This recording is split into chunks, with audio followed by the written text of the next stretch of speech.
What's going on? I just wanted to check in with everybody and let you know that we are winning the race to be your next mayor of London. The bookies started us out in third, then moved us to second, and we are about to take over first place from the current incumbent mayor. And why?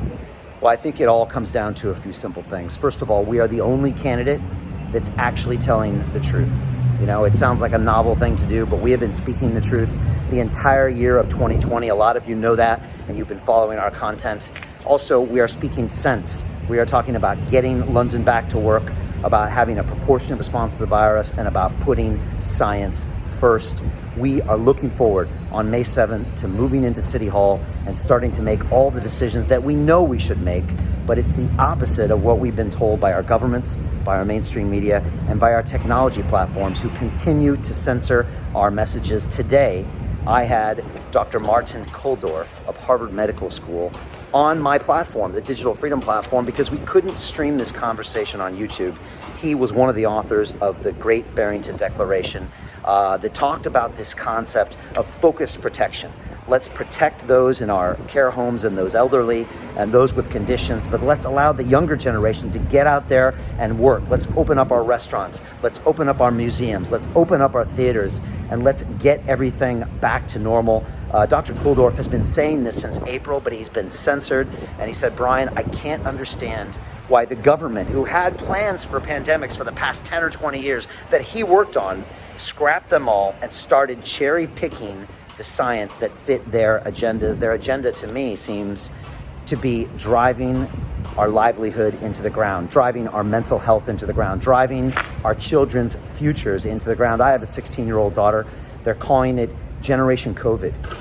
And these young people don't know what's going to happen in the future. They fear never having a job. They've already given up on the concept of a dream job. They've given up on ever having a job that they're going to love because of the current crop of politicians that run this country with their vested interests and in their singular goal of getting themselves reelected.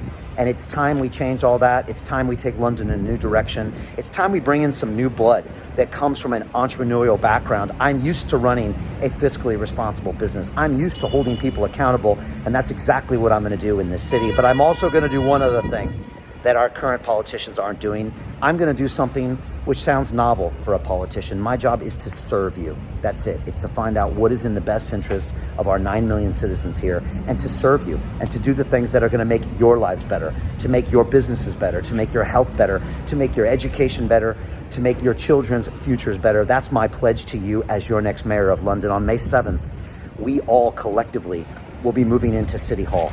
So whoever's in there now, it's time to clean out the desk and pack your bags, because we are moving in as a collective. 9 million of us effectively are going to be in that office doing the greatest things for London. We will make London a world-class city once again. Mark my words, we will. And we will be a leader in major cities around the world to show people what they can do when you have a focused group of people with the right mindset, with the right science, making a proportional response to the virus with great leadership. We are going to show New York City how it's done. We are going to show LA how it's done. We're going to show Paris and Madrid and Rome and Milan and Barcelona and Singapore and Cape Town how it's done by showing them the incredible, indomitable spirit we have here in London, that we have here in Britain. And I'm so excited to do this job and to be of service and to bring all sorts of new ideas into how we can run a city. We are going to put our health first, our science first, put our education first, put family first. And I can't wait to get in there and implement. But I will say this, it's going to be a hard, difficult road. They are going to fight. The two-party system is no joke. It's entrenched in hundreds of years of tradition with tens of millions of pounds of fundraising. And they are going to do everything possible to try to fight us, which is why I need you, the London Real Army, to help support us. Please go to our website, brianformayor.london. There will be a volunteer section coming very shortly in the next few days. We're going to need your help. We're going to need your help talking to people on the streets, passing out flyers, maybe making phone calls, speaking to people to pass the message, because there are strong, dark forces at work. They're going to try to keep us out of office and continue the same narrative that we heard this year. What if 2020 became the same as 2021, 22, 23, 24? Sound crazy, right? But did you think we would be on full lockdown in November? No, you didn't. That was brought to you by the current crop of politicians with their vested interests and their personal careers that they focus on. So let's say no to that. Let's send a strong message over there. And while you're at it, place your bets. There's some easy money out there to be made on us and against them, although I don't condone gambling. But I've been placing a lot of bets lately, and they're all making good money. So let's let them know that there is a new leader in town that wants to take London in a new direction. And let's make London a world-class city once again. Thank you very much. Leave me your comments below. I appreciate your love and energy. I feel it from all of you, sending it from all over the world. We've got great endorsements from the boxer David Haye and Derek Chisora and Martin Ford and all sorts of London reelers, and more are coming. So thank you very much. You're empowering me. I'm super excited to do this job and to make London an incredible place to live, work, and visit. I know we can. With your help, we will make it happen. Thank you so much. Leave me your comments below, and I'll talk to you soon.